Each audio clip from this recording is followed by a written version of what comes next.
satisfação de estar aqui com a gente, para que a gente possa conhecer a história do Mestre Barros, como ele veio parar ao Vale, e para ilustrar essa nossa coleção de histórias dos adjuntos.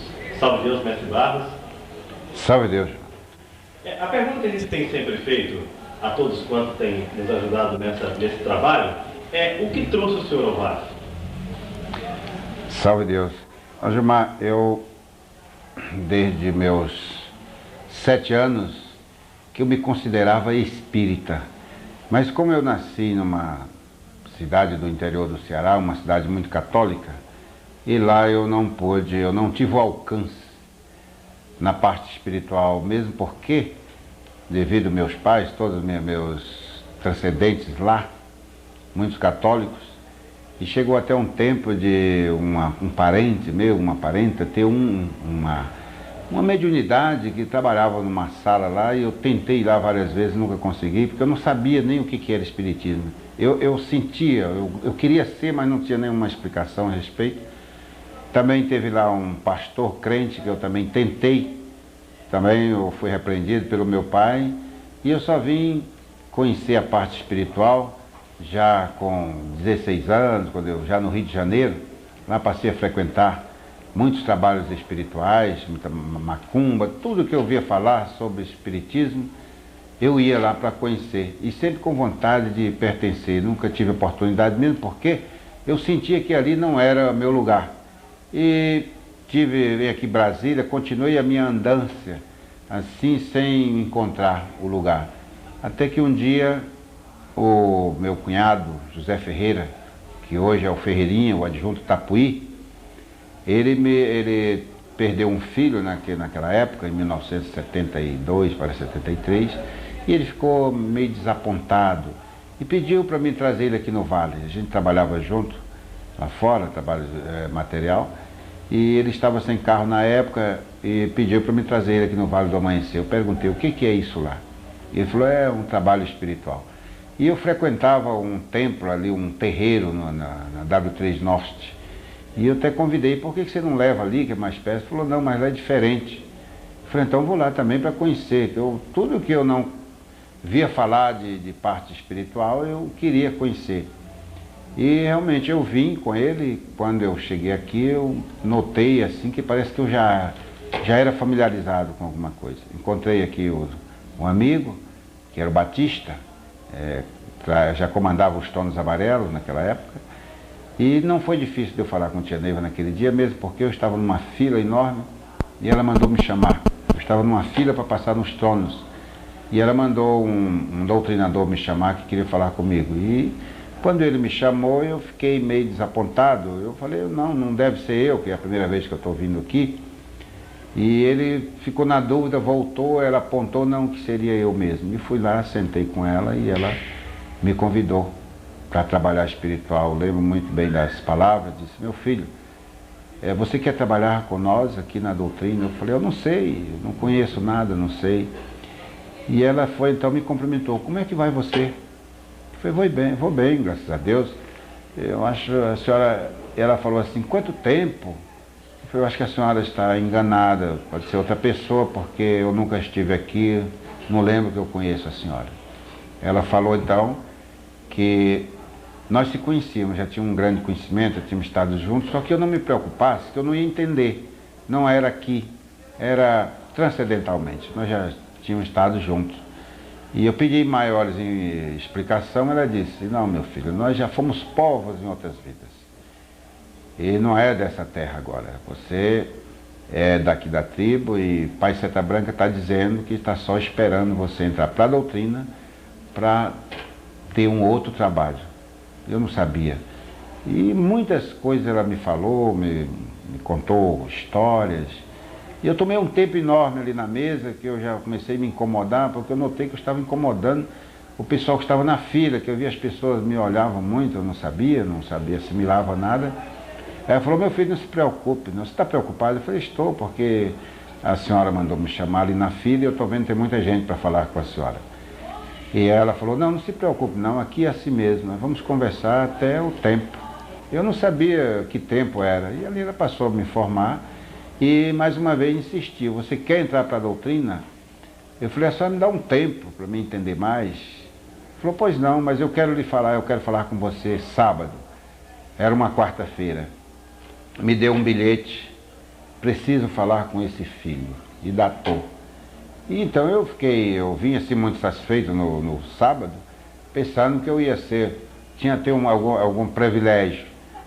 Mas quando eu apresentei o bilhete para umas pessoas, tinha uma fila ali na porta do templo, devia ter umas 100 pessoas, apresentei o papel lá e disse, não, toda essa fila é para falar com a tia Neiva, também tem esse papel. Fiquei dali da porta do templo, mais ou menos na frente da casa do vô. O vô era o falecido pai de tia Neiva, ali perto da Casa Grande hoje. E eu fiquei ali, quando ela ia descendo para o templo, ali por volta de 3 horas, eu tinha chegado 10 horas da manhã. E ela, mais uma vez, ela parou em frente e me chamou. Mais uma vez eu fiquei desapontado. E ela me chamou, meu filho, eu preciso falar com você. Eu falei, pois não, estou aqui desde 10 horas, então vamos comigo. E eu fiquei meio sem jeito, toda aquela multidão me olhando, eu não conhecia, não sabia nada. Para mim, eu estava indo ali com uma deusa, porque eu já tinha lido aquela semana, tinha pego umas reportagens, e tia Neiva tinha saído naquele tempo na revista Cruzeiro. E foi que eu vim saber a importância de tia Neiva. E eu fiquei também sem jeito, desapontado por ir com ela. Ela pôs o braço no meu e saímos dois. E lá ela me perguntou mais uma vez, o que você resolveu? Eu falei, eu resolvi, vou entrar para a doutrina. E ela disse, vai fazer o teste amanhã, era domingo. E chamou a Carminha, que era uma ninfa-lua que trabalhava com ela. Falou, Carminha, você prepara uma camisa para esse moço amanhã. Ela falou, mas tia Neiva, são 10 horas, são não sei que hora era, que é mais ou menos, ela disse, eu vou sair daqui umas 10 horas, quando a senhora sair, como é que eu vou fazer a camisa? Ela falou, deixa outra aí e vai fazer, que amanhã tem que estar pronto. E Carminha falou, tá bem, me confirmou, meu filho, amanhã, 9 horas da manhã, você pega a camisa na casa dela. E ela me ensinou onde que era a casa da Carminha. Conversei com a Carminha, ali mesmo ela tirou medida ali do castelo a iniciação. Não, no trabalho de cura, tinha umas paredes que ficavam assim em frente, nós fomos lá, ela mediu lá e tirou as medidas. E tia Neiva então foi fazer uma consulta. Na consulta ela disse, olha meu filho, eu estou vendo um quadro muito feio seu, tal. Eu falei, mas que quadro é esse? Eu vou morrer? Ela disse, eu não sei, talvez, mas eu não sei. Pai Seta Branca está dizendo que você ingressa para a doutrina, só depois que você ingressar para a doutrina que eu vou te contar. E eu fiquei preocupado naquele dia, quase que eu não ia embora, mas tive que ir porque aqui não tinha onde a gente dormir. Eu voltei para o plano piloto, no dia eu voltei fazer o teste. À noite eu fiz o teste, à noite eu já fui ter essa consulta com ela. E ela sempre me seguindo. Alguém onde me via, eu ia passando, olhando para que ela não me visse, ela dava, acenava com a mão. Então eu notei assim uma certa preocupação, tia Neiva. E à noite, então, numa consulta, ela me disse que a minha vida estava correndo perigo, estava vendo um acidente muito feio, não sabia, perguntou o que eu trabalhava, o que eu fazia. Eu disse que eu trabalhava, tinha uma função, eu era militar, e tinha uma função junto ao presidente da República, eu era segurança. E ele falou, o que eu fazia, o que eu usava? Eu falei, eu usava arma. E ela falou, pode ser, mas não definiu. Perguntou, você tem carro? Eu falei, tenho. Você pode ser carro, estou vendo fogo, fios, essa coisa. E resumindo, não demorou muito, um mês depois eu ia saindo daqui do Vale. O carro capotou numa descida enorme, estava eu e minha irmã. E o carro capotou, deu várias cambalhotas, fui fechado por um outro carro, vim outros carros atrás, não viram carro nenhum me fechar, e foi ficar no meio-fio do outro canteiro de obra. E lá chegou logo muita gente dando socorro, o carro foi para o Ferro Velho, e eu saí intacto, eu e minha irmã não tivemos nada. E quando eu tivemos que ir para a delegacia por causa do acidente, o carro foi levado, o acidente foi ali em frente ao Carrefour, supermercado Carrefour, e o carro foi trazido para a delegacia do Cruzeiro.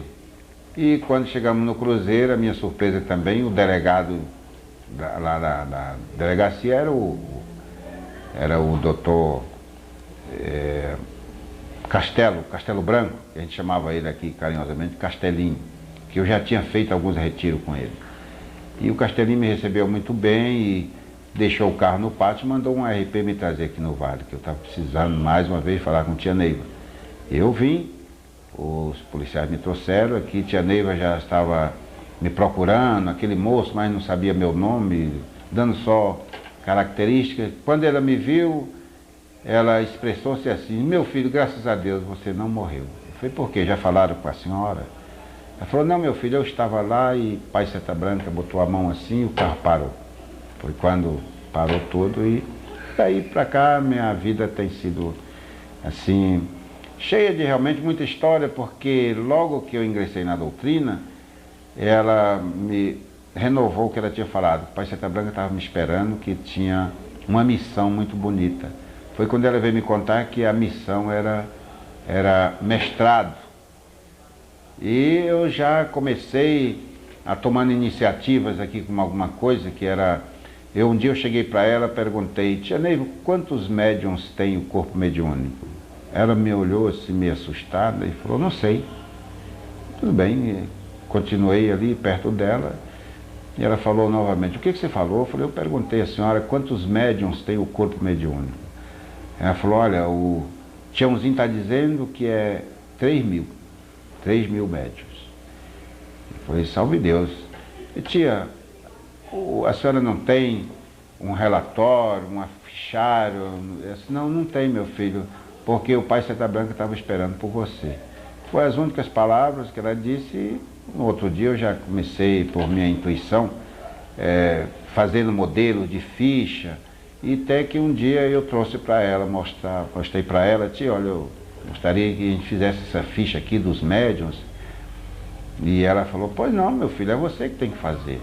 Mas como é que eu vou fazer? Eu não sei, é você que sabe. E ali eu já, nas aulas, ela pediu o pessoal que me procurassem para a gente fazer uma ficha. E ali é onde está até hoje a carteira do mestrado. Isso antes de ter o mestrado. E a minha vida foi muito envolvente aqui, muito envolvida. Eu fui muito envolvido aqui na doutrina, mesmo por funções. Porque logo em seguida veio a mensagem de ter o mestrado, que até então ninguém não sabia o que era. Aqui no Vale só tinha médio de roupa branca, era calça preta, jaleco branco, fita, e ninguém iniciado. O iniciado tinha uma minoria, muitos poucos médios iniciados, era seu Mário, algumas pessoas que eu estou lembrando, era seu Mário, era Edelves, Mariana, que era uma das Mochinas também, já desencarnada, Batista já era iniciado, Tiago, Guilherme, Lili, enfim, poucas pessoas, pouquíssimo mesmo. Mas a gente não sabia, eu pelo menos, eu não sabia que eu ia ser iniciado um dia, porque nem se falava em iniciação da Armostina. A gente ingressava na doutrina, quando eu ingressei eu achei que eu ia ser daquela forma, e aquele que usava o colete é porque era para ele também, que não era para mim, não se falava em iniciação da Armostina. A minha surpresa é que no dia que completou um mês que eu estava aqui na doutrina, um domingo, a tia Neiva passou por mim e perguntou o que a doutrina representava para mim. E eu respondi que a doutrina, da maneira que eu assimilava, para mim representava a minha religião. E ela falou: vai iniciar amanhã, que era uma segunda-feira. E eu passei mal na hora, quando ela me disse. Eu falei: mas iniciar? Como é que é iniciar?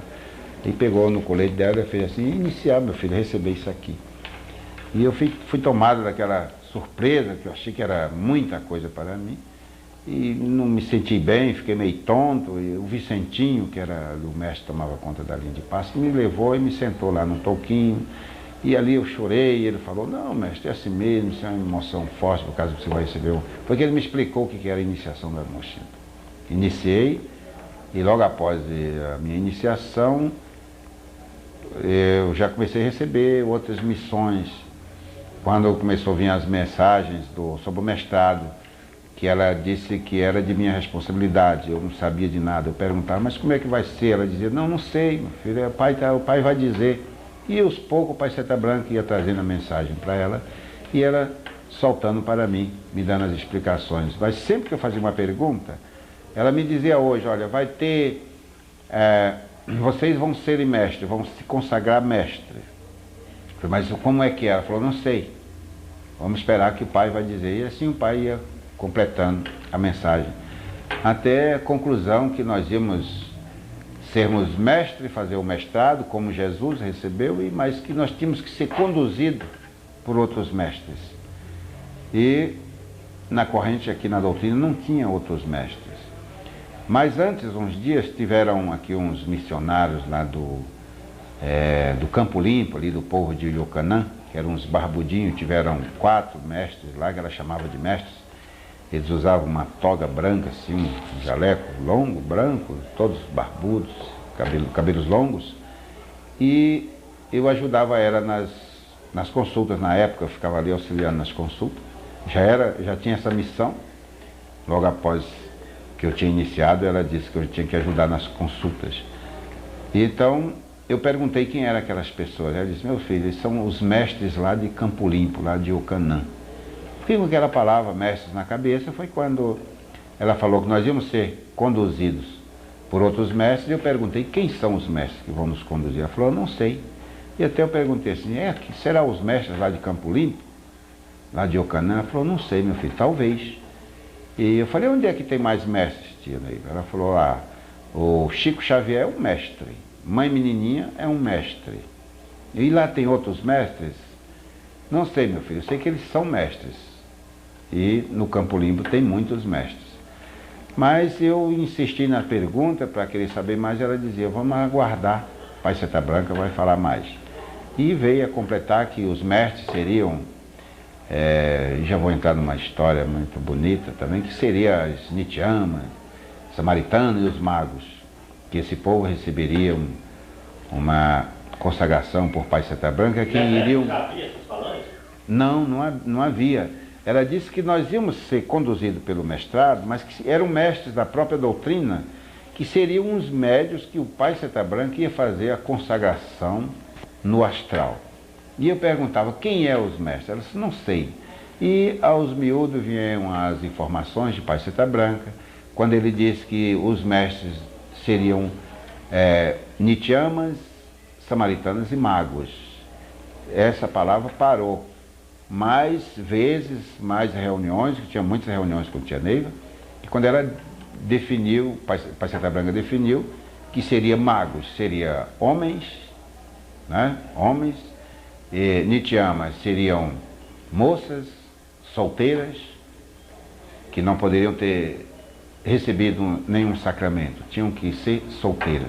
E samaritanas, que eram as senhoras casadas, enfim. E que eles iriam receber uma consagração por Pai Seta Branca. Iriam nos conduzir, quer dizer, até hoje, você sabe que depois foi que veio criado a falange de Príncipe Maia, as gregas e as Nitiamas, que são incluídas também nessas falanges que receberam a consagração por Pai Seta Branca. E veio então aí todas as informações. Naquele tempo eu era só, a minha primeira classificação aqui no Vale era presidente das Nitiamas. Quer dizer, eu não era mestre, não tinha mestrado, então eu era o presidente das Nitiamas. Já me tornei conhecido na época, porque nós estávamos formando as falanges, e a tia Neiva dava aula aos domingos e mandava as pessoas, olha, quem quiser ser Nitiama, procura o Barros, quem quiser ser mago, procura o Barros, quem quiser ser samaritanas, procura o Barros. Ele é o presidente das Nitiamas, e assim foi intitulada essa primeira classificação.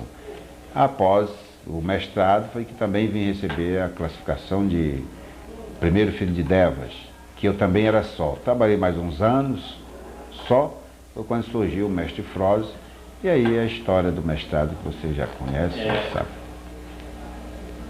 O senhor tem a classificação dos trinos. Como é que os trinos, o senhor que guarda todas as classificações de todos os adjuntos dos trinos, como é que os trinos naquela época, o senhor que vivenciou essa história toda, como é que eles viram essa classificação dos trinotriadas? Na época não eram trinotriadas, nem eram trinos presidentes, eram trinos. Só trinos? Só trinos. Posteriormente, foi que veio a surgir também os trinos da administração. Nós éramos só adjuntos. Nós hoje somos arcanos, nós éramos adjuntos. Depois passamos para a Rama 2000. Passamos a ser o adjunto Rama 2000. Depois foi que nós viemos ser arcanos. Quando nós éramos adjuntos, era eles, os trinos. Só trinos. Só trinos. Quando nós passamos para Rama 2000, eles já passaram para trinos presidentes, não é? E depois, quando nós passamos para arcanos, foi que eles assumiram todas as classificações que são hoje, trino, triadas, presidente, enfim. Mestre Barros, como é a classificação, a ordem hierárquica da classificação do amanhecer, começando dos trinos, do primeiro trino até hoje o sétimo raio? Correto. As classificações, como a tia Neiva dizia, os trinos não podem ser todos primeiros trinos, né? Então, ou seja, todos são primeiros, mas para colocar num papel, alguém vai ter que receber o número 1, o outro o número 2, enfim. E foi assim que foi feito. Então, os trinos têm, pelas suas missões, que na época já era muito bem definida. Trino Tumuxi, que é o grande sábio de interpretar as leis da doutrina, né? O Trino Araquém, primeiro mestre Jaguar, o executivo da doutrina, com toda a sua dinâmica. O Trino Sumanã, mestre responsável pela parte de trabalhos iniciáticos de curas. E o Trino Ajarã veio a surgir depois, mesmo quando os 3 primeiros foram classificados. O Trino Ajarã, hoje, mestre Gilberto Zelaya, ele era simples um doutrinador, que não se envolvia muito com a doutrina de andar de uniforme, mas era o mestre que ele convivia muito com a doutrina, mesmo porque as grandes oportunidades que tinha. Dado também a bagagem que ele já trazia de ser hoje, né, que é o primeiro doutrinador deste amanhecer, porque foi ele que conduziu tia Neiva nos primeiros passos, né, dentro da doutrina, assistiu todo, que tia Neiva, você sabe, as histórias estão escritas, foi levada em centros, em igreja, enfim, e o Beto é quem acompanhava a tia Neiva. Nessa época das classificações, o Beto estava muito envolvido na época aqui com as obras doutrinárias, era o Templo, Estrela Candente, enfim, mas ele nunca ficou alheio à doutrina, sempre muito entrosado com tia Neiva. E posteriormente ele veio a receber também a classificação de Trino Administração. Depois de Trino Administração, foi definido então uma outra classificação para eles, que seriam os trinos herdeiros, que são até hoje. Eles foram desmembrados dos trinos de administração. Então passou a ter os trinos presidentes, triada, e os trinos herdeiros. Os trinos herdeiros, os mestres que têm um vínculo familiar com tia Neiva, que eram os trinos de administração. E são quantos? Eram os genros, os filhos, sim, eu tenho que contar agora, porque é um grupozinho até bom, né? Mesmo que já tem uns ausentes. Tem, por exemplo, um médium, a Janã, que casado com uma das meninas criadas no orfanato, que era filha adotiva de tia Neiva, que era um trino de administração, inclusive é o Rui Bahia. Rui Bahia é casado com uma ninfa criada no orfanato. Ele ganhou também a classificação na época de trino de administração. E como trino de administração tem mais outros, né? Tem o Efren, Jorgito, todo esse Carmenho, todo esse povo foram trino de administração na época. Na ordem hierárquica, os trinos hoje, trino presidente triada? Na ordem hierárquica, os trinos presidentes triadas, trinos herdeiros, o trino regente, Tumarã, que é o mestre Zé Carlos, arcanos e os arcanos. Os trinos administração, eles são colocados dentro da ordem de chamada, pela ordem de chamada oficial, então tem uns números mais pequenos, como tem outros números já bem maior, porque eles foram incluídos na relação dos arcanos. Então, naquela classificação, por serem classificados trino administração, não deu direito a ele sair da ordem de chamada. Então, a ordem de chamada inicia-se pelos trinos presidente triada, trinos herdeiros, trino regente, adjuntos arcanos. Dentro dos adjuntos arcanos tem trino administração, certo? É esse que compõe. Então eles não são desvinculados da ordem chamada. Muitos são incluídos, até como o Jorgito. O Jorgito é um trino, quer dizer que depois desses trinos da administração passaram a ser trino herdeiro por esse vínculo que eles falam, inclusive, na emissão. Mas, como eu disse, não deu direito do deslocamento dele da chamada para ficar na frente dos arcanos, porque são arcanos também, como os outros são, mas só que eles receberam essa classificação de administração já quando eles eram já adjuntos, colocados na relação de chamada. Os adjuntos arcanos na chamada oficial, eles foram incluídos na chamada oficial à medida que foram surgindo? Mas, Gilmar, o surgimento dos adjuntos arcanos foi uma forma assim... Na época, adjuntos Rama 2000. Na época, nós éramos Rama 2000 e as mensagens chegando, naquele tempo já estava, o Frois já era Devas também, já tinha o Frois, tinha o Capuchinho, o falecido Capuchinho, que era o terceiro Deva, e o Jorgito, eram nós quatro que éramos adjuntos. E ela nos reuniu e disse que a gente íamos ser,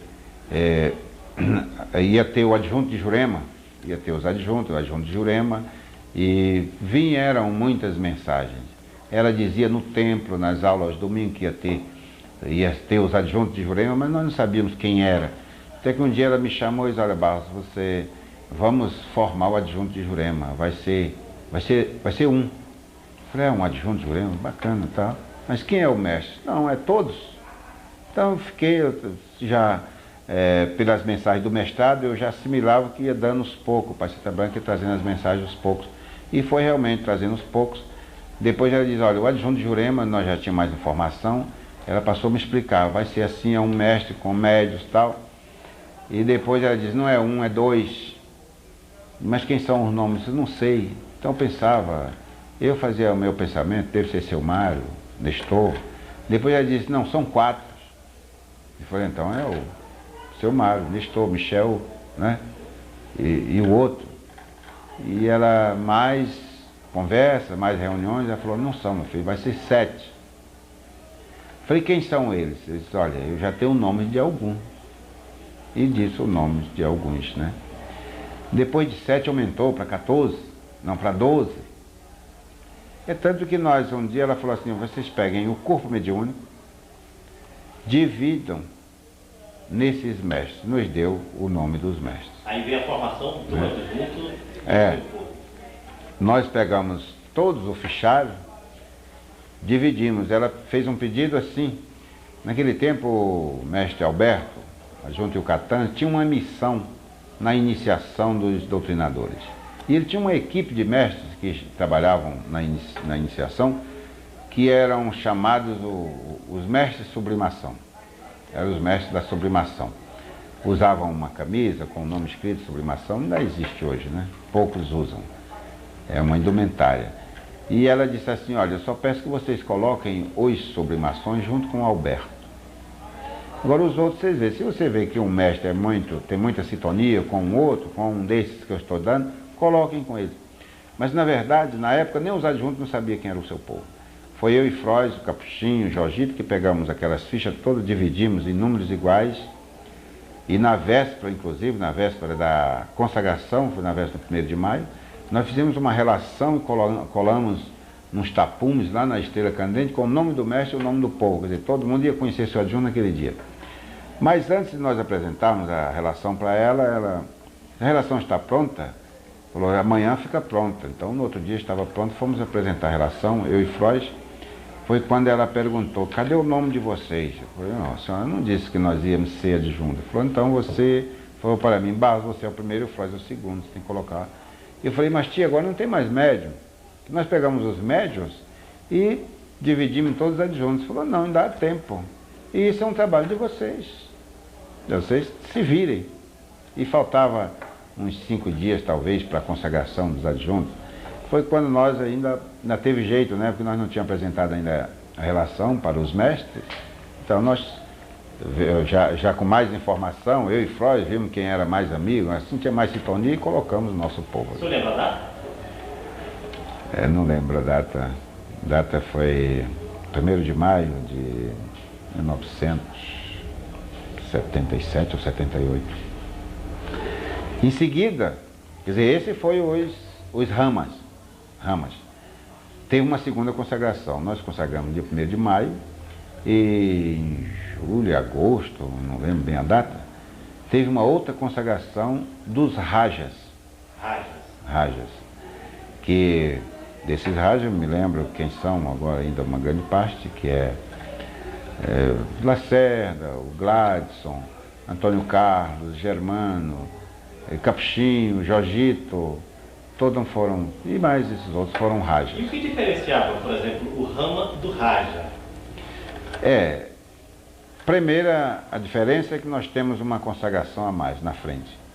Os Ramas têm uma classificação a mais de Raja. Uma classificação, uma consagração, porque nós fomos consagrados num mês e eles foram consagrados meses depois. E como a tia dizia, são duas raízes. São duas raízes. Tem a raiz Raja e a raiz Rama.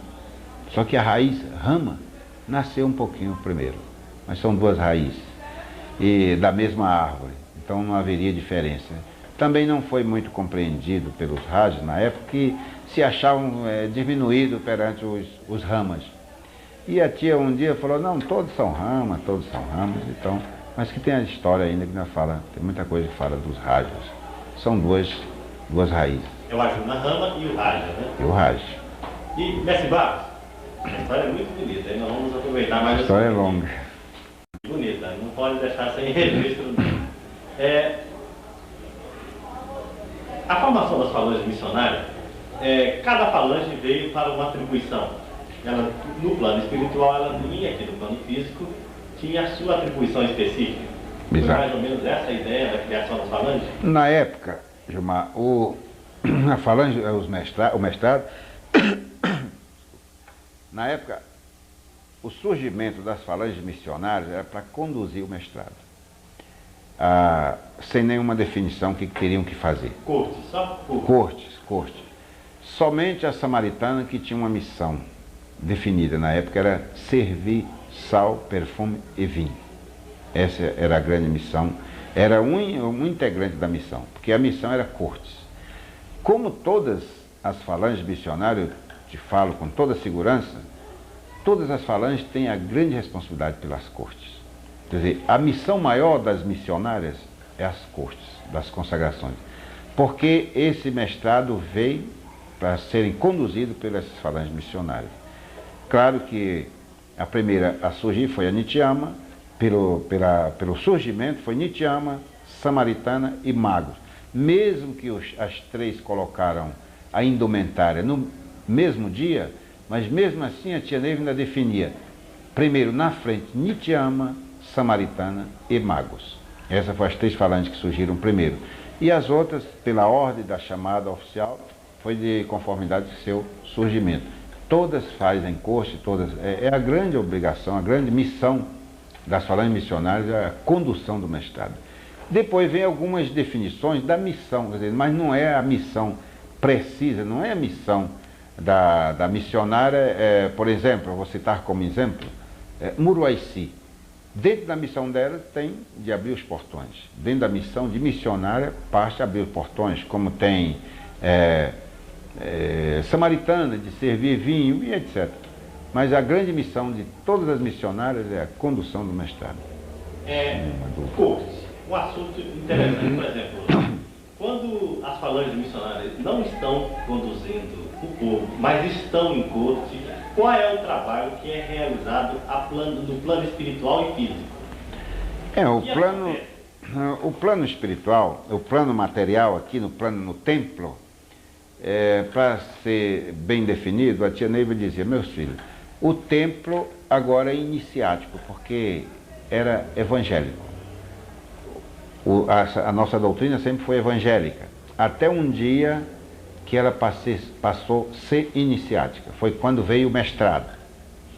No dia que houve a primeira elevação de espadas, veio a corrente iniciática, certo? Até então era só a corrente evangélica. Com a corrente iniciática, houve mais precisão nos trabalhos das entidades. Ou seja, os cavaleiros de Oxóssi já começaram a atuar com os ministros, os cavaleiros, né? Conduzindo os espíritos nas suas redes magnéticas, enfim. E tem como a tia Neiva definia, tem muitos espíritos que são doutrinados aqui no templo, e o doutrinador faz a elevação e ele fica agarrado, ele sai, desincorpora, mas fica agarrado nas colunas, porque ele necessita do fluido de uma missionária, de um missionário. E ela fazia um quadro assim, é tanto que quando o espírito fica agarrado naquelas colunas, mas já sobre a guarda dos cavaleiros de Oxóssi, que entra uma missionária ou missionário no templo, de indumentário, quando ele entra no templo, diz que ele sai, como ela dizia assim, igual uma bala, sobe assim, de repente. Porque com a vinda da corrente iniciática, aumentou o trabalho e, consequentemente, a vinda da corrente iniciática para beneficiar espíritos que só subiriam com o fluido de missionário da missionária. O que é um Devas?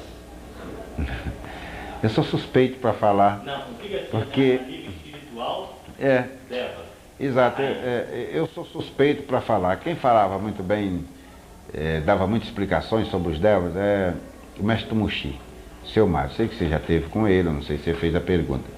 Mas ele sempre que fazia essas definições. Mas não posso fugir. Tia Neiva dizia que os Devas, na doutrina, eles representam muita coisa. Essa era a palavra dela, são os deus dos deuses. Quando os deuses entravam em desarmonia, os deuses dos deuses, que seriam os Devas, harmonizavam os deuses. Então ela definia, são os deuses dos deuses. Fazem parte também da natureza, eles mudam o quadro da natureza. Os elementais da natureza. Exato, porque... Terra das águas. Isso, eu trabalhava naquela época, eu sou militar de aeronáutica, eu trabalhava na aviação, eu trabalhava em avião, e eu tive um dia essa preocupação de perguntar para ela, tia, eu vivo muito a bordo, e tem vezes que o avião fica em perigo. Ela falou, meu filho, você tem muito na mão, você é um Devas, você nunca deixa de ser um Deva. E o Deva faz parte da natureza. Invoca os Devas do espaço, que você está bem protegido. Teve uma época que nós estávamos para fazer uma unificação, quando se formou uma chuva que ia cair muita água, segundo ela falou. E ela me chamou eu, o Frois, o Jorgito, o Capuchinho, e disse assim, olha, vocês, os Devas, façam um pedido aí, para não chover aqui. E se concentrem, façam um pedido de vocês. E foi um para um lado, outro para outro e tal. Sentamos ali por trás daquela casa, do trono dela, lá na estrela, e concentramos, fizemos os pedidos. E de repente a chuva veio, eu não sei, muita gente ainda lembra, choveu até aqui na cidade do Vale do Amanhecer, foi muita chuva, mas ela formou uma roda em torno da estrela cadente e não choveu. E ela depois nos agradeceu, eu quero agradecer os Devas, porque realmente foram atendidos. Os Devas do espaço impediram essa chuva. E depois que foi realizada a unificação, aí foi um pé d'água grosso nosso. Todos os rituais, os senhores acompanharam o surgimento dos rituais. A maioria, ou todos, ou a maioria, né? Eu posso dizer todos, porque a não ser a iniciação da Armochinto, quando eu cheguei aqui já havia. Os rituais que já acontecia no tempo, ou seja, em termos de graduações do médium, era só a iniciação. E eu já estava ativamente na frente da missão, já na elevação de espadas. Inclusive, no dia que eu fui fazer, nós fizemos a elevação de espadas no dia 30 de outubro de 1974, um aniversário de Tia Neiva. Foi a primeira elevação de espada que teve, e essa primeira elevação foram elevados somente, eu acho que não chegou 30 e poucos mestres. E eu fiz a elevação nesse dia, eu fui da primeira turma. Eu que sabia, ninguém sabia como que era. Eu organizei o ritual, eu tinha uma dúvida, eu ia lá em cima no Alidar, perguntava a ela, tirava a dúvida, voltava, arrumava o ritual. E quando o ritual teve seu início, eu entrei no ritual, fiz minha elevação de espada também. Ou seja, eu comandei o ritual e fiz a minha própria elevação de espada. Já a segunda elevação de espada foi já, parece que 2 de fevereiro, se eu não me falha a memória, 2 de fevereiro de 1975. Aí já foi 1.200 e tantos médios que fizeram a elevação naquele dia. De uma vez só 1.200? De uma vez. A elevação de espada terminou por volta de 6 horas da manhã. 6 horas da manhã. todo o templo cheio, superlotado, castelos e tal, então nós dávamos as explicações nos castelos, onde estava todo cheio de gente. 1.200 e poucos foram elevados naquele dia. Os rituais foram surgindo pouco a pouco, né? Assim, e como é que era a expectativa da tia quando surgiu o ritual? Mandava chamar os senhores? Era sempre... Eu acho que nós os devas, éramos os primeiros a saber, porque ela começava a ficar desinquieta e quando eu recebia a primeira mensagem que ia haver um ritual tal, mandava me chamar e dizia, olha meu filho, vai ter, o pai está dizendo que vai ter um ritual, como é que vai ser, tia? Eu não sei. E dali surgia as mensagens, nunca veio assim uma mensagem já definindo totalmente como era um ritual. Era aos poucos, levava tempo, dias, às vezes até meses, para se concluir um ritual, como que era. Por exemplo, centúria, consagração de centúria, é coisa linda. E essa demorou bastante, porque quando veio a definição, o Nestor das aulas de centúria, e era uma expectativa muito grande, só eram as pessoas que ela tinha indicado, que fizeram a primeira turma de centuriões, só pessoas que ela tinha indicado. E havia muita expectativa, todo mundo queria fazer a centúria, mas não podia, só eram aquelas pessoas, e girou em torno daquela expectativa, o que ia haver, foi quando as mensagens foram vindo, que depois do curso de centúria, que eles concluíssem o curso, ia haver a consagração, que era o grande mérito do centurião, recebeu o seu radar consagrado, que surgiria o povo, e assim foi aumentando, inclusive, a emissão, porque a nossa primeira emissão aqui no Vale era Eu, Caminheiro da Vida Eterna, certo? O mestre abriu um trabalho, eu, Caminheiro da Vida Eterna, dou por aberto esse trabalho. Era um Pai Nosso, com a permissão de Pai João, Pai Jangô, Pai Zambu, Eu, Caminheiro da Vida Eterna, dou por aberto esse retiro, esse trabalho oficial, essa mesa, enfim. Depois foi acrescentando aos poucos, vinham, depois da elevação de espada, já veio o mestre Sol, o mestre Luz. E até um detalhe, que para quem vai assistir depois, não sei daqui a quanto tempo, que as ninfas doutrinadoras, na época da primeira elevação, segunda elevação de espada, fizeram a sua elevação de espada também com roupa de jaguar, ou seja, saia marrom, blusa preta, colete, fita e tudo, e capa de doutrinador com a cruz nas costas. Posteriormente foi que o Pai Setabang disse que não era, mudou, passou a ser a sua indumentária própria, que é a indumentária da Ninfa Sol. Mas nós doutrinadores eram todos iguais. Do jeito, o jaguar, né, calça marrom, camisa preta, colete, todas as armas e uma capa. E a Ninfa Sol também, da mesma forma. Saia de jaguar, saia marrom, blusa preta, todas as armas e capa, com a cruz nas costas. Voltando à falange missionária, houve alguma falange missionária que não vingou, ou seja, nasceu e não foi à frente? Houve sim. Houve duas. Houve a falange missionária de Zíngaras, que era uma falange muito bonita, a indumentária muito bonita. Ciganas, né? Eram ciganas, eram Zíngaras, eram ciganas, de origens ciganas, com o mesmo princípio da Nityama também. Inclusive, a Nityama e a Zingra, ela só era Zingra quando vestia-se aquela indumentária, porque ela podia ter umas duas indumentárias. A Nityama poderia ter a indumentária de Zingra e a Zingra poderia ter a indumentária de Nityama. Então, um dia ela se vestia de Zingra e outro dia, quando bem entendesse, se vestia de Nityama. Então, eram essas duas falanges. Essa falange também não foi para frente, não. Houve um desacerto. A primeira Zingra se afastou, que era uma ninfa, até uma sobrinha do falecido Alberto, adjunto Catan. Ela era uma moça muito bonita, ela era a primeira Zingra e concorreu Miss Brasília, né? Concorreu Miss Brasília e foi muito cotada. Depois houve propostas aí das televisões e ela foi contratada aí para uma emissora de televisão, fazia noticiário, fazia outras apresentações, e ela foi se distanciando da doutrina, também muito jovem ainda. A falange foi conduzida um pouco por uma irmã dela, mas já não tinha o preparo da primeira. Nós viemos a substituir ela por uma outra primeira, mas também não deu certo, e assim foi. A outra falange o senhor não disse. Vê se eu lembro. O nome faz tempo, eu não me recordo agora. E, por exemplo, e se porventura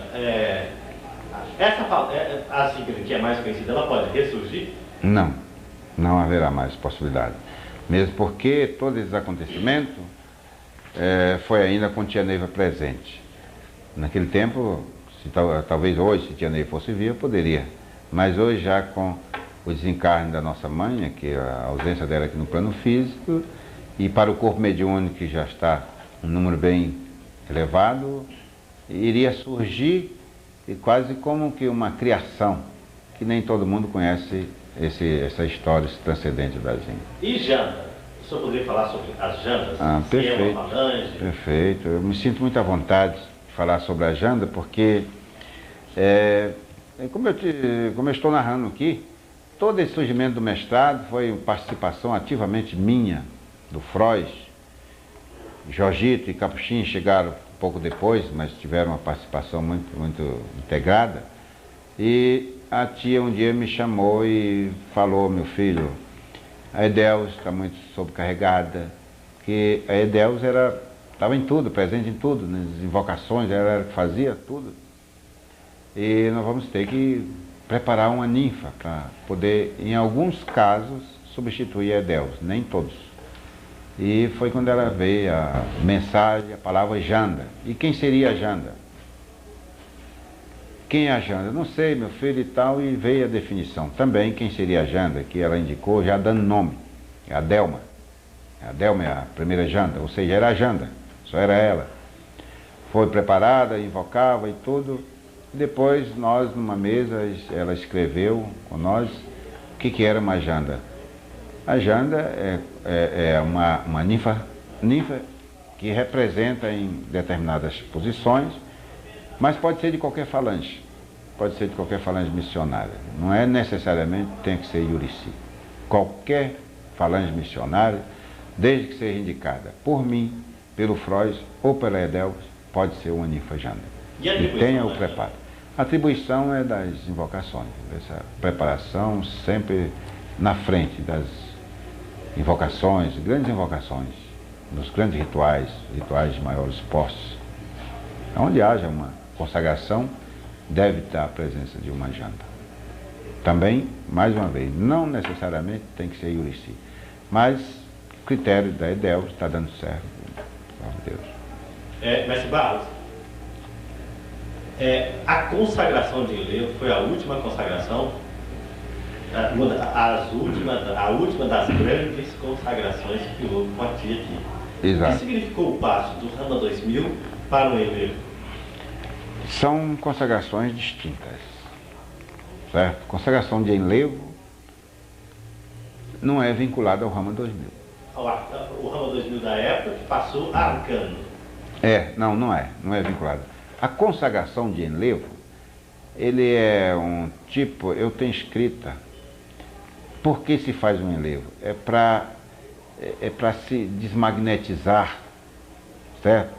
É um trabalho que ele beneficia, ele guarda pelo ano. Eu tenho escrito as palavras, depois eu passo para você numa posterior gravação aí de outro mestre, você pode incluir. Então o enlevo pode ser feito hoje, nos dias de hoje, pode se realizar uma consagração de enlevo? Positivo. O enlevo é um ritual. É um ritual. Infelizmente, com a saída de nossa mãe clarividente aqui do plano físico, por decisões dos trinos, está parado. Mas, como eu disse, está parado, mas o enlevo é um ritual. É um ritual que nós temos à mão. Temos à mão e que nos beneficia muito. E eu conheço alguns rituais e posso dizer que no Vale do Amanhecer o mestrado hoje está carente de uma consagração de enlevo. Existe algum outro ritual que ela tenha trazido do plano espiritual que não foi realizado, que existe a possibilidade de ser realizado? Que não está sendo executado? Não, Gilmar, eu não lembro. Não lembro, acho que todos estão sendo executados. a não ser que o o enlevo... mestre Frois sempre esteve presente quando ela dava cavaleiros e guia, né? Ela só dava em ritual, só eu de um lado e o Frois do outro. A não ser uma pessoa da conversa dentro da Casa Grande, que às vezes ela estava no sétimo, fazendo consulta, atendendo o público, e chegava aquela pessoa, precisava de uma viagem e tal, ela dava o nome do cavaleiro, o nome do ministro, mas mesmo assim mandava chamar o Frois, ou eu, se estava aqui no templo, que era fora de ritual. A não ser, era tudo em rituais, inclusive, a tia Neiva ficava no centro da mesa, eu ficava com o microfone aqui à direita dela e o Frois ficava à esquerda, porque ela dizia para mim o nome da entidade, o nome do ministro, o nome do cavaleiro, e eu anunciava, e o Frois escrevia. Então o mestre seguia no ritual. Existe algum desses rituais que os senhores foram fazer que tenha uma história interessante, assim, que marcou? Tem. Você está perguntando demais, sabe? Olha a hora, hein? Mas eu não gosto de falar nessa parte que você citou agora, porque eu tenho medo, sabe? Eu não aprendi, eu mesmo sendo um doutrinador, não aprendi a conviver com o morto, certo? Com o morto, com o espírito. Eu tenho muito medo, eu tenho medo de espírito, eu tenho medo dessas coisas todas. Tenho muito medo de espírito. E eu não sei qual é o que eu tenho mais, se é medo ou é respeito. Mas a verdade é que os dois eu tenho muito. E aconteceu, passou um espírito numa consagração, nós estávamos fazendo uma consagração e passou um cidadão lá, um doutrinador, para receber a sua classificação. E posicionou-se em frente à Neiva, ele não tinha centúria, era só elevado, e tia Neiva deu para ele a classificação de adjunto e deu o nome do cavaleiro e o nome do ministro. E ele seguiu, eu anunciei, ele estava de roupa branca, era calça preta, jaleco branco, iniciado, e seguiu em frente. Quando ele passou, o Frois lembrou, tia Neiva, mas a senhora deu o nome do cavaleiro, o nome do ministro, esse médio ele é só elevado. Aí eu falei, pois é, tia, agora que eu estou lembrando, eu anunciei. Ele falou, então chama ele ali, meu filho. Que tinha uma distância de nós, da mesa de classificação, a gente fazia sempre na Casa Grande, tinha uma distância de uns 5, 6 metros, que a fila ficava, da maneira que os mestres recebiam a sua classificação, eles se dirigiam para uma outra mesa onde estavam os devas, lá eles se consagravam, recebiam sua anodização, sal, perfume, o vinho, e os devas faziam conclusão das suas escritas nos papéis. Ele já conduzia o nome do cavaleiro, do ministro, etc. E ela falou, então chama ele aí, meu filho. Eu levantei para chamar, já não havia mais na fila. E na Casa Grande tinha algumas saídas, mas naquele dia só tinha uma saída que era pela porta da frente. E eu saí procurando, perguntando, não, estava aqui. Procurei, o Flávio levantou, começou a procurar e ela mandou me chamar. Falou, senta aí, meu filho. Falei, cadê o médium? Eu falei, não encontrei, tia. Não há possibilidade dessa pessoa ter saído. Falou, Barros, tem razão de você não encontrar. Eu falei, por quê, tia? Porque ele não é médium, ele não é encarnado. É um espírito desencarnado que veio aqui só pegar a classificação dele para subir para Deus. E naquele dia eu não dei mais conta de trabalhar. Eu falei, tia, para mim hoje chega, por causa tremia, teve outros acontecimentos também. Com o surgimento dos tempos externos, mestre Barros, e a necessidade dos devas está em todos os rituais, como é que os senhores têm feito para mobilizar e atender o Brasil todo? Gilmar, graças a Deus nós temos estado presentes realmente em todos os rituais e eu não acho que tenha havido um esforço a mais, não. Nós temos um grupo de devas, na faixa de 16 devas, 3 arcanos, os outros são Rama 2000, mestres super competentes e mesmo de acrescentar que cada um ritual desse que haja num templo externo tem que ter a presença de um dos arcanos dela, ou seja, eu, o Freud ou o Jorgito. E eu acredito que tem sido satisfeito essa parte. O Trino Ajarã, o coordenador dos templos, sempre que ele necessita, às vezes se reúne com os presidentes, e lá os presidentes fazem aqueles pedidos, levando em consideração também a distância, porque nós só se deslocamos para cá, daqui para fazer rituais em templos externos, já numa distância considerada, que muitos não tenham possibilidade de chegar aqui. Então faz-se essa avaliação e nós deslocamos sempre que é necessário, nunca faltamos nenhum ritual. E tem sido satisfeito. Mesmo dizer que tem templos, que é mestre, eu conheço o templo, mestres, centurião, já Terra 2000, que não conhece o templo mãe. Isso dado que se um mestre num templo é Rama 2000, ainda não conhece o templo mãe, leva em consideração o espaço de tempo, que aí uns 6, 7 anos ele já tem doutrina e totalmente integrado na missão. Então é sinal que nós fomos lá já algumas vezes, não é? Como é o caso de Recife, Fortaleza, por onde nós já fizemos consagração, posso até citar uns templos já bem mais distantes, como Fortaleza, Recife, Rio de Janeiro, Vila Velha, Manaus, nós não fomos ainda lá. Nós ainda não fomos fazer consagrações em Manaus. Teve aí uma cogitação, mas não sei, calmou. É um assunto que a gente só sabe já vindo do Trino Ajarã, porque os presidentes se reúnem com eles e focalizam as suas necessidades, e o Trino então se reúne com a gente e a gente conversa e marca e etc. E já foi dada alguma classificação, algum adjunto de tempo, algum presidente na época de tia, ministro, cavaleiros, que eles estivessem presentes? Foi inclusive em Recife. Nós fizemos uma consagração em Recife e Centúria, inclusive os médios não podiam vir aqui. E a tia pediu relação, fotografia, e nós levamos fotografia, e lá a tia deu cavaleiro, ministro, deu guia missionário, classificou todo aquele povo. Eu recebi muito.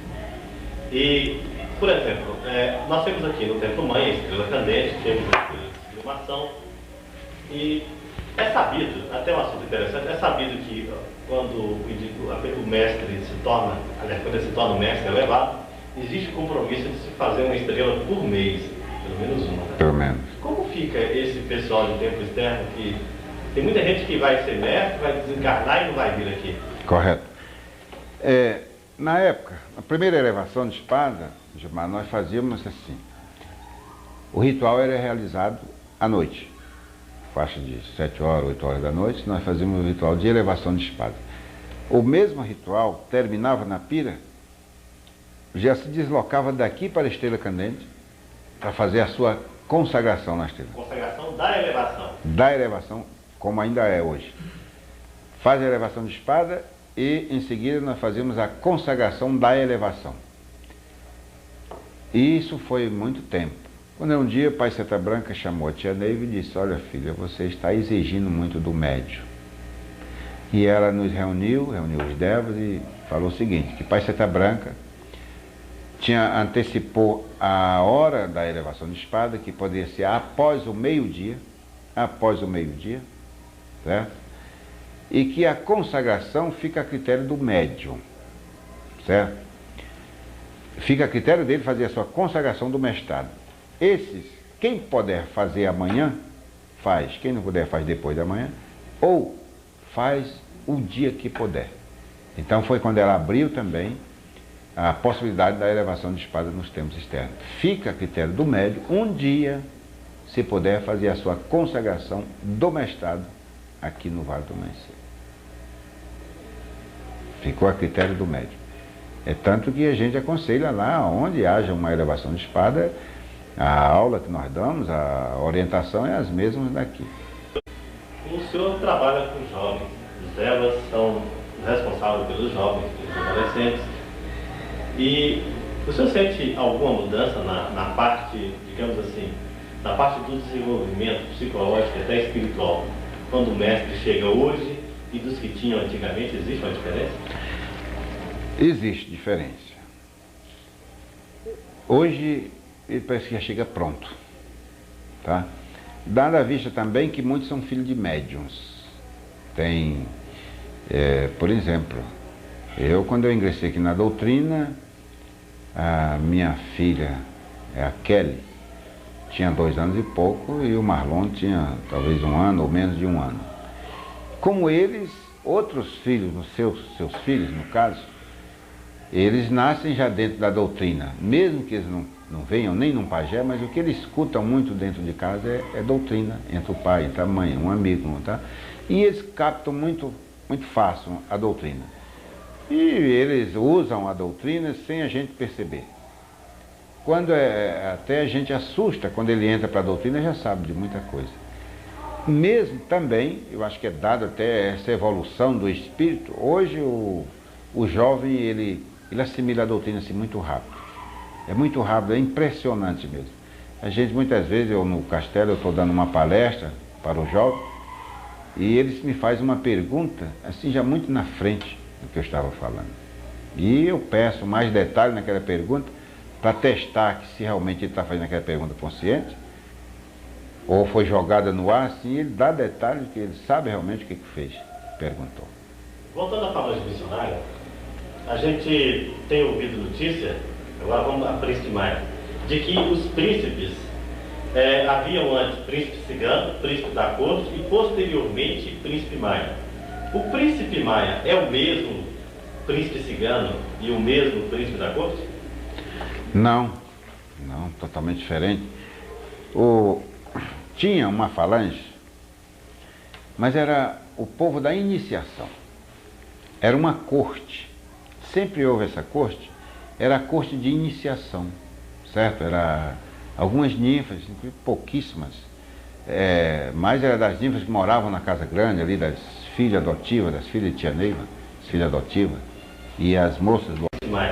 De que os príncipes, haviam antes príncipe cigano, príncipe da corte e posteriormente príncipe Maia. O príncipe Maia é o mesmo príncipe cigano e o mesmo príncipe da corte? Não, totalmente diferente. Tinha uma falange, mas era o povo da iniciação. Era uma corte.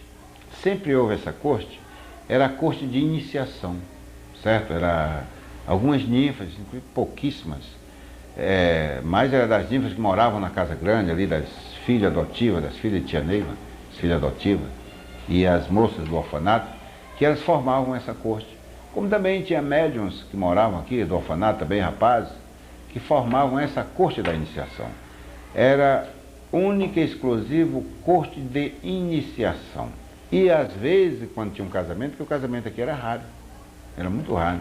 Depois foi quando foi feita a lei do casamento, é que passou a ser, quando o casal combina ou pede a data, né? Mas era difícil casar uma pessoa aqui.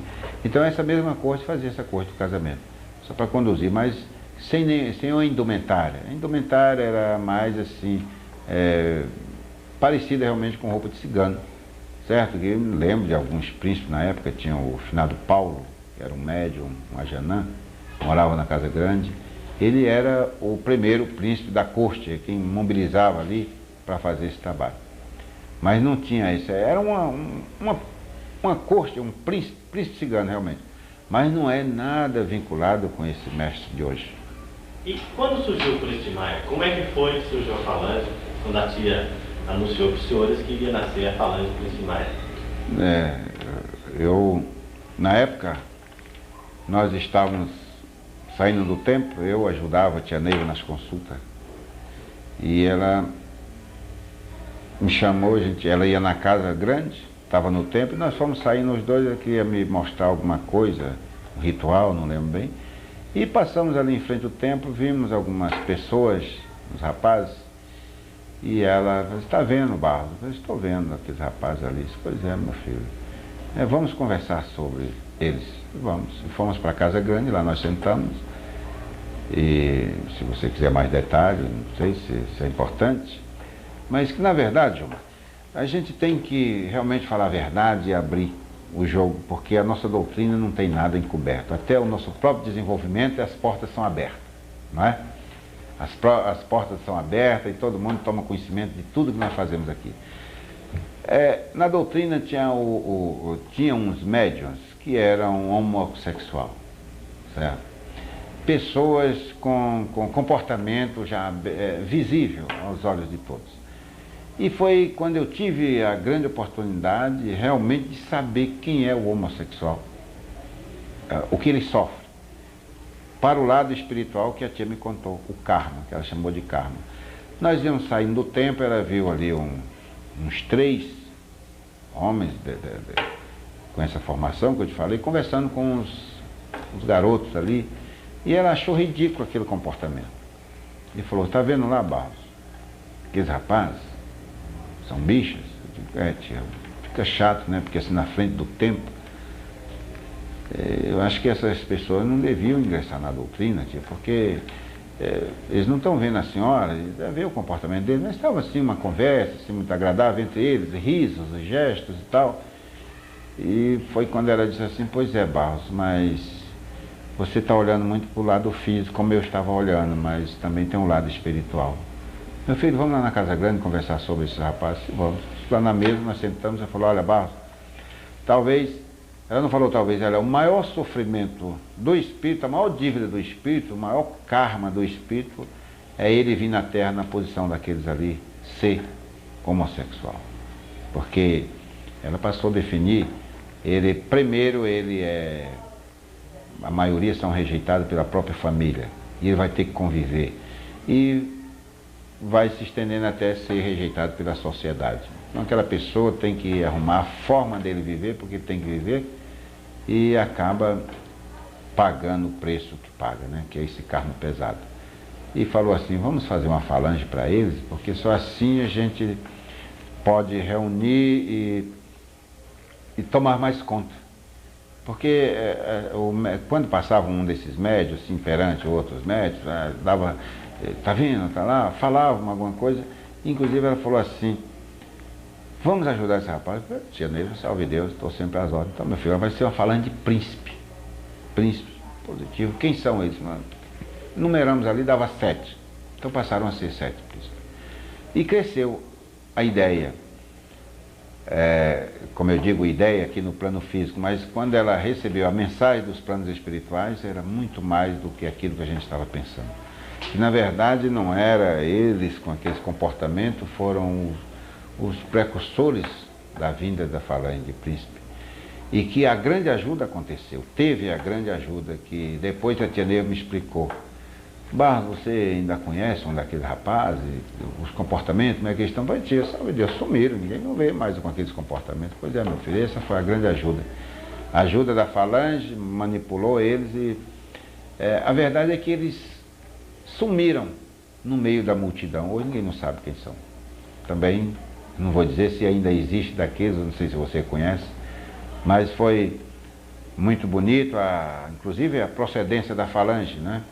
Que eu lembro muito bem quando ela disse assim, vamos fazer as emissões, como é que vai ser a emissão dele? Aí falou tal, falou, meu filho, vamos botar eles com as oricis, porque a maioria das oricis, naquele tempo as oricis eram poucas, né? Era um grupo de ninfas com a Edelvis. A maioria das oricis são ninfa-sol e são pessoas também sozinhas na época, né?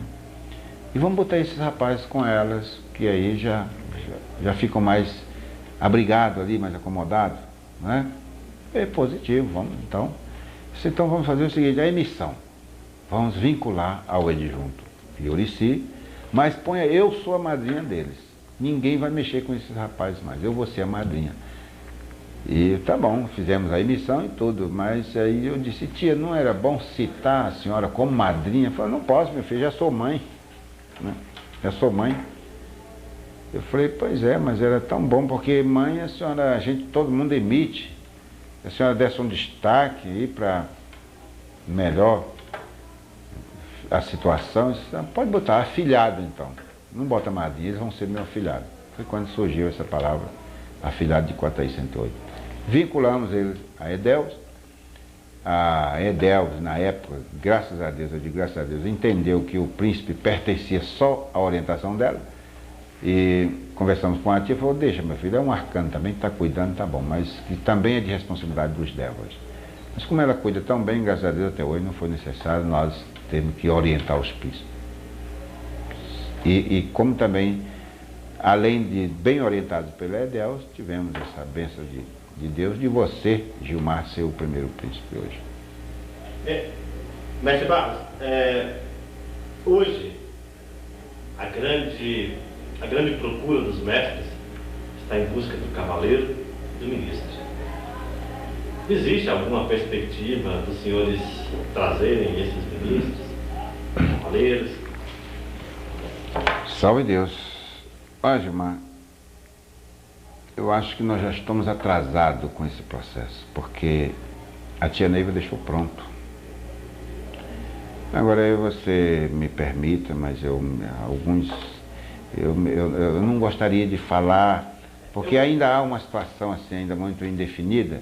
Eu vou voltar um pouquinho, vou até corrigir e facilitar. Né? Por exemplo, quando o senhor dá ao povo, ao mestre, uma falange, quando o mestre se posiciona diante do senhor dá a falange, no caso a falange, o mestrado, certo. E o povo, o que é que acontece naquele exato momento? Assume. Porque os devas, estou falando dos devas agora, em relação à pergunta que você me fez por último, de povo e classificação da falange. Nós fomos preparados. Como eu digo, muitas pessoas, às vezes, num tempo externo, uma reunião de 200, 300 médios para fazer uma elevação de espada, estavam dias e até meses ansiosos para receber a chegada dos devas, e eles fazem assim, eu não sei se tem algum pensamento e acha que é um supermestre tal, certo? Às vezes alguns também já têm até perguntado se eu sou clarividente, se eu tenho alguma evidência. Antes de tudo, eu quero dizer que os devas são médiums como os outros. Somos doutrinadores, que nenhum de nós, eu falo até pelo todos, nenhum de nós tem mediunidade diferente. Nós somos médios como os outros, como os outros são.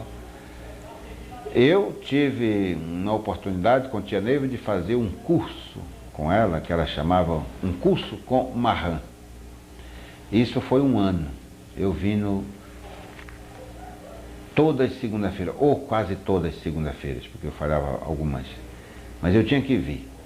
E, a princípio, quando ela me falou que eu tinha que fazer esse curso com Marran, eu até me preparei muito psicologicamente, eu não sabia o que era, e o primeiro dia, eu fiquei na Casa Grande até 3 horas da manhã. Logo quando eu cheguei, estive lá, dei a benção. Tá, meu filho, graças a Deus, você está aí, né? Vamos começar hoje, né? Eu falei, graças a Deus. E eu esperava que a tia fosse incorporar o Marran, né? E quando foi lá por volta de 3 horas da manhã, ela mandou eu entrar. Ô, meu filho, graças a Deus, agora vamos só na próxima segunda agora, né? Tá bom, tia, já que hoje não foi possível. Não, foi possível. Hoje foi a nossa grande oportunidade, o Marran esteve aqui já. Graças a Deus, né? Graças a Deus, dei a benção e fui embora, né? Na outra segunda-feira eu vim, ela me recebeu mais cedo, sentamos, conversamos um pouquinho, e assim foi esse curso, foi um ano mais ou menos. Só teve um dia que foi diferente. Nós conversávamos muito, ela me contava muita história do Marran, com ela no espaço, que ela tinha estado com o Marran, e etc. E eu sempre à espera de um dia dela chegar e dizer, olha, meu filho, eu vou incorporar Marran agora, tal, mas não foi. Um dia foi que ela incorporou em fonia. Foi a primeira vez que eu vi tia Neiva incorporada em fonia, que eu tive muito medo. Tive medo. Eu fiquei num desespero, a impressão que tia Neiva estava desencarnando. E eu gritei pelo seu Mário, salve Deus, seu Mário veio e falou, não, você não pode gritar, ela está incorporada em fonia. Então ela falava coisa com coisa, sabe? Parece que estava incorporada, outra hora não estava incorporada, era chamada em fonia. E Marran falou também nesse dia. E, como eu disse, ela nos preparou para fazer essas classificações. E, como ela dizia, o médium, quando faz a sua elevação de espadas, que o Devas faz a chamada, salve Deus, mestre Lua tal, mestre lá responde, então a gente anuncia.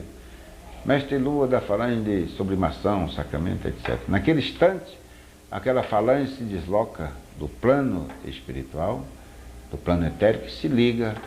Ela dizia assim, é igual um fio, um pinguinho de luz que cai e se liga no chakra daquela pessoa. Então ele passa a ter, naquele momento ele passa a receber realmente aquela classificação.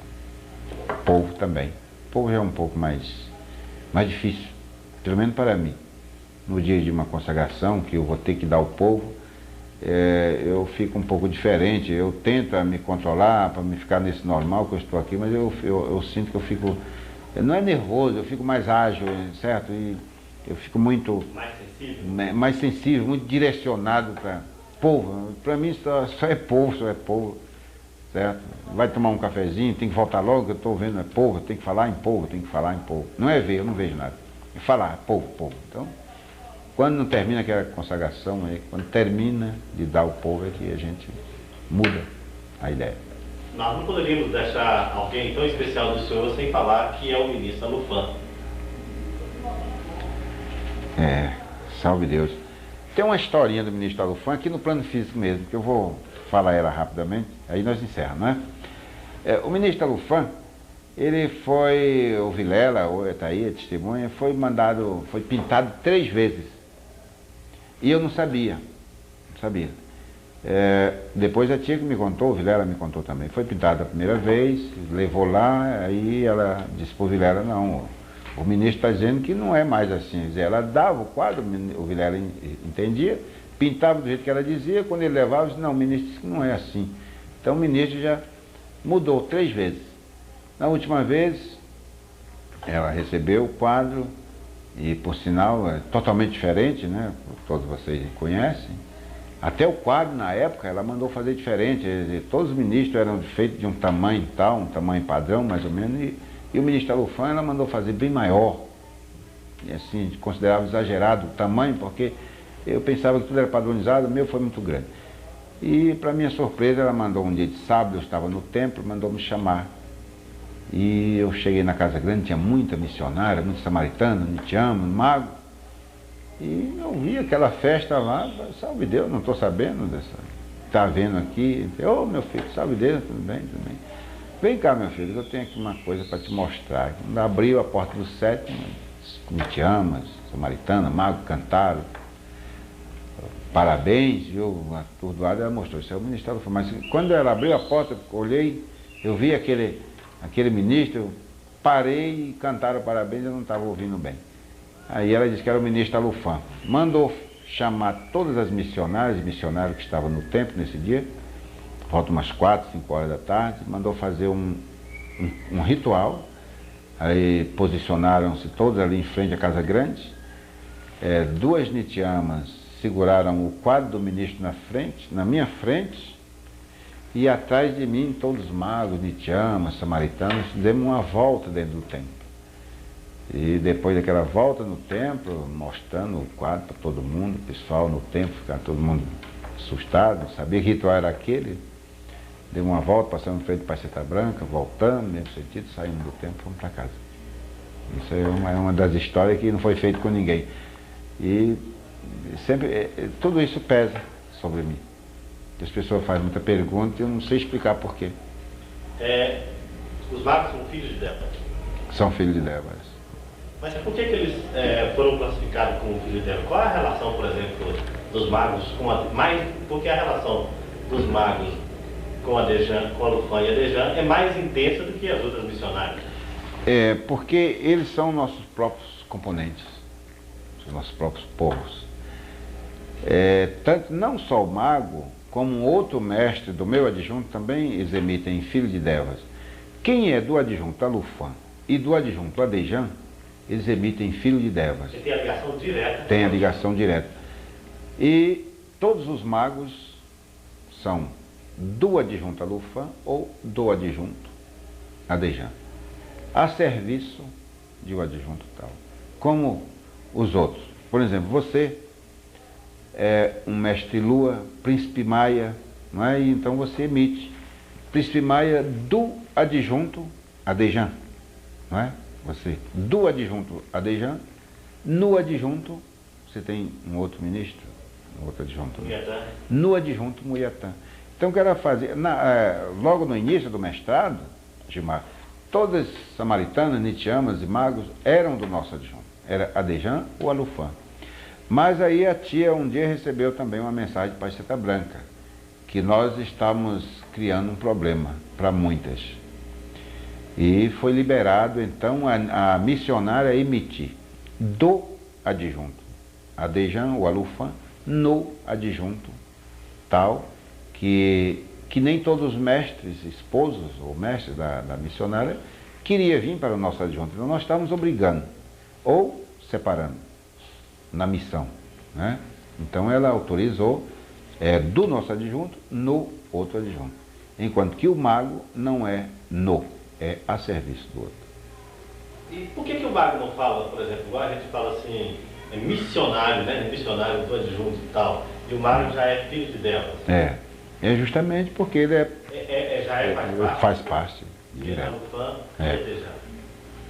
Outra pergunta interessante que tem sempre surgido é o seguinte: o senhor, como adjunto Alufã, né, e o mestre Barro e o mestre Adejan, existe alguma relação espiritual entre Barros e Freud? Gilmar hoje está fogo. Gilmar, eu não... Eu acho que não. Eu vou usar o termo, eu acho que não. Ou eu não sei. Porque na época, muita gente fazia essa pergunta para a gente e nós respondíamos assim, eu não sei, eu acho que não, eu acho que sim, não sei. E as pessoas iam na tia Neiva. Ela nunca respondeu. Ela ria. Simplesmente, tia, ministro Alufã e ministro Adejan o mesmo? A tia ficava rindo. Tia, Barros e Freud são irmãos, são almas gêmeas, são irmão espiritual? Ela ria, não é? Mas um dia ela deixou escapar qualquer coisa assim por um médium. Falei assim, tia, ministro Alufã e ministro Adejan é o mesmo? Ela falou assim, não tem o Barros, não tem o Freud. Então não é o mesmo, né? Voltando a 1985, alguém nos contou uma história onde o senhor estava com a tia Neiva, o Freud também estava, uma das últimas classificações, eram 4 horas da manhã, quando estavam dando as últimas classificações, ela levanta e diz, meus filhos, agora eu vou embora para minha casa. Esse foi comigo. Eu tenho, desculpa, peguei o microfone, eu fiz barulho aí depois. Tia Neiva tinha encerrado as classificações, ela estava doente. E chegou um médium de Unai, era um motorista de caminhão, mecânico de caminhão, um moço muito forte, um rapaz vibrante na doutrina, encantado com a doutrina, muito. Eu ganhei uma simpatia daquele rapaz, porque eu vi que aquela pessoa era um doutrinador assim, muito empolgado. E chegou um dia aqui e falou, mestre, pelo amor de Deus, faz alguma coisa por mim, porque eu vou fazer uma viagem longa, eu não sei quando vou voltar aqui no Vale, e eu queria ver a possibilidade da tia dar o nome do meu cavaleiro. Me tocou. Falei, vamos ali na Casa Grande.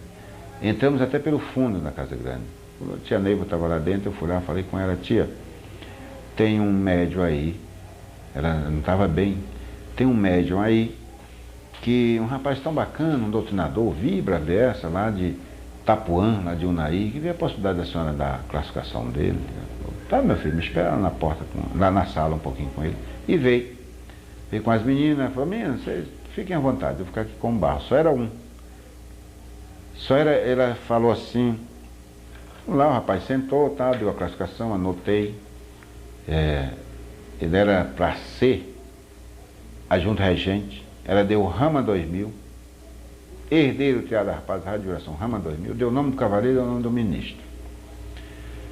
Aí olhou para um lado e falou, não tem mais não, né, meu filho? Não, tia, só isso mesmo. E conversando mais um pouco, o mestre saiu e nós ficamos conversando. Ela falou, ela estava sentada numa cadeira alta e pegou as mangueirinhas que saía, pegou as mangueiras, juntou aqui e falou, pois é, Barros, agora eu vou embora. Não tem mais nada para me fazer aqui. Vocês assumem. Eu falei, não, tia, não tem mais ninguém para classificar não, só era esse mesmo. Ele falou, não, meu filho, eu não estou falando em relação a isso, eu vou subir, eu vou para cima. Meu lugarzinho lá tá bom, está ótimo e eu quero ir, mesmo porque eu aqui já sou diferente, Barros.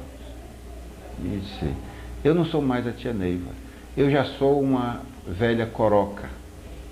Olha aqui, Barros, aí mostrou a boca, olha, eu não tenho mais nem saliva, eu não tenho mais.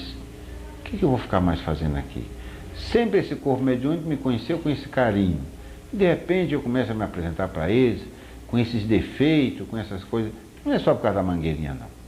Então, meu filho, vou embora, você toma conta aí mais o Froz, vocês assumam tudo, vocês sabem, aprenderam, isso tudo é responsabilidade de vocês, que eu vou embora. E levantou, como ela dizia assim, tá bom, mestrão? Pegou na minha mão, beijou na mão dela, bom tia, salve Deus, vai com Deus. Eu não me toquei naquele dia, Gilmar, que eu estivesse despedindo de tia Neiva. Ela entrou para o quarto, um dia de domingo à tarde, entrou para o quarto e eu vim ver novamente ela já aqui no Alidar sendo velada. Todo dia ela me chamava, mandava me chamar, me telefonavam. Barros, tia Neiva está dizendo para você vir aqui. Eu vinha. Quando eu chegava aqui, ela estava no quarto, eu dizia, avisa para a tia que eu estou aqui. Eu chegava assim, tia Neiva, o Barros está aí. Ah, minha filha, graças a Deus, pode deixar, daqui a pouco eu chamo. Não chamou. Foi para a casa de saúde, lá onde ela desencarnou. Eu ia todo dia, eu saía do serviço, ia todo dia para lá, ficava à noite lá, até tarde. Chegava lá, ela dizia, o Barros está aí, eu escutava muitas vezes, eu perguntava, Barros está aí? Está, a senhora quer falar com ele? Não, daqui a pouco. Não falei mais de tia Neiva. Enquanto que ela recebia, todo mundo entrava, falava, mas eu não recebi mais. Eu tinha despedido naquele dia. Sabe Deus. Nós vamos encerrar agora, de verdade. Mas existe uma pergunta que essa já é um pouco mais alegre, embora essa outra seja muito bonita. Dizem que o presidente João Figueiredo chegou a vir ao Vale consultar. Gilmar, eu continuo mantendo as orientações de tia Neiva na época. Eu não sei se ele veio. Salve Deus. Só para a gente encerrar, o Trino Juremar, o que é um Trino Juremar? Qual é a atribuição específica do Trino Juremar? Olha, um Trino Juremar, um Trino Iramar, são mestres com a grande função dentro do adjunto. É um auxiliar direto do adjunto, com a responsabilidade também da realização de abatás com as ninfas missionárias. Tem a missão deles definida, tem carta. Né? E, para a gente poder realmente agora encerrar, uma passagem de tia Neiva, que o senhor teve com ela, sem ser essa, que é muito bonita, podia ter deixado ela por último, que é mais bonita, né? Mas um momento em que o senhor viveu com tia, aonde ela foi clarividente, amiga e mãe. Todos os instantes. Tia Neiva era todos os instantes que você levava na mente. Se você, namorado, brigava com a namorada, estava sentido por aquilo, fosse conversar com tia Neiva, ela te atendia. Você saía satisfeito. Se brigasse com a esposa, ou vice-versa, com o esposo, tivesse raiva de uma pessoa, ia lá, a gente sempre encontrava. E isto, Gilmar, foi o que realmente me consagrou a ser um doutrinador. A gente encontrava tudo em tia Neiva. Inclusive, eu quero agora, nesse encerramento, dizer para você que eu sou um doutrinador. Uma vez ela me perguntou, ela já doente, a gente conversando, disse, Barros, se eu morrer, o que você vai fazer, meu filho? Eu falei, tia, fazer eu não sei o que eu vou fazer. Eu sei que eu vou sentir muita falta, mas eu acho que eu vou morrer primeiro que a senhora. Falou, não, você é um homem forte, novo e tal. Fala para mim, meu filho, fala de verdade. Eu falei, tia, primeiro, se a senhora morrer, se o seu Mário morrer, se essa doutrina acabar, nunca vai acabar. Porque eu vou continuar sendo um doutrinador. E esse eu renovo todo dia. Eu sou um doutrinador deste amanhecer, com um respeito incalculável por tia Neiva. Tudo o que ela deixou, eu acho que nós devemos cultivar, nós temos que zelar, manter a padronização de toda essa originalidade que ela deixou e que eu acho que tia Neiva saiu do plano da Terra porque completou a sua obra. Por isso, eu acho que não há ninguém em cima da terra com poderes de consertar alguma coisa que tia Neiva fez errada, para aquela pessoa se achar. Eu já falei para os trinos uma vez que se tia Neiva deixou alguma coisa, fez alguma coisa, fez essa doutrina errada, eu vou ser errado o resto da vida. Mas eu vou manter o que tiver no meu alcance e eu puder, eu vou manter a originalidade que ela deixou. Por isto, muitos, eu sou interpretado por muitos aí como um mestre até rebelde, por eu segurar essa espada de manter o que tia Neiva deixou. E isso eu farei, se Deus quiser, sempre. Uma mensagem aos seus componentes. Salve Deus para os componentes. É difícil, né, a gente ter que mandar uma mensagem assim, já que nós vivemos na própria mensagem, que é essa doutrina de Nosso Senhor Jesus Cristo. Mas eu peço que vocês, todos esses componentes, a Lufam, sigam as pegadas do seu adjunto dentro da doutrina, com o respeito que eu tenho por tia Neiva, pela espiritualidade, porque se um dia eu vim conhecer Pai Seta Branca, conhecer o ministro Alufam, conhecer o cavaleiro Faluanzo, foi porque eu fui apresentado por uma pessoa que chamava-se tia Neiva. Portanto, eu não sei a quem eu tenho mais respeito, se é pelo ministro Alufam ou se é por tia Neiva. Mas eu vou começar com tia Neiva, foi quem me apresentou esse acervo espiritual. Amem, amem essa doutrina, amem tia Neiva, porque essa doutrina é algo inédito na Terra e que nós ainda estamos iniciando. Eu, como vocês, estamos iniciando. Mas vamos erguer essa espada, amar essa doutrina, com o pé no chão, não ser fanático e seguir todos esses princípios que tia Neiva deixou e que foi claro para todos. Salve Deus. Mestre Barros, que o ministro Alufam dê ao senhor muita saúde, muita vida, muita felicidade e, se possível, dinheiro no bolso. O senhor poder estar aí com a gente e levar essa doutrina à frente. Deus lhe guarde. Salve Deus.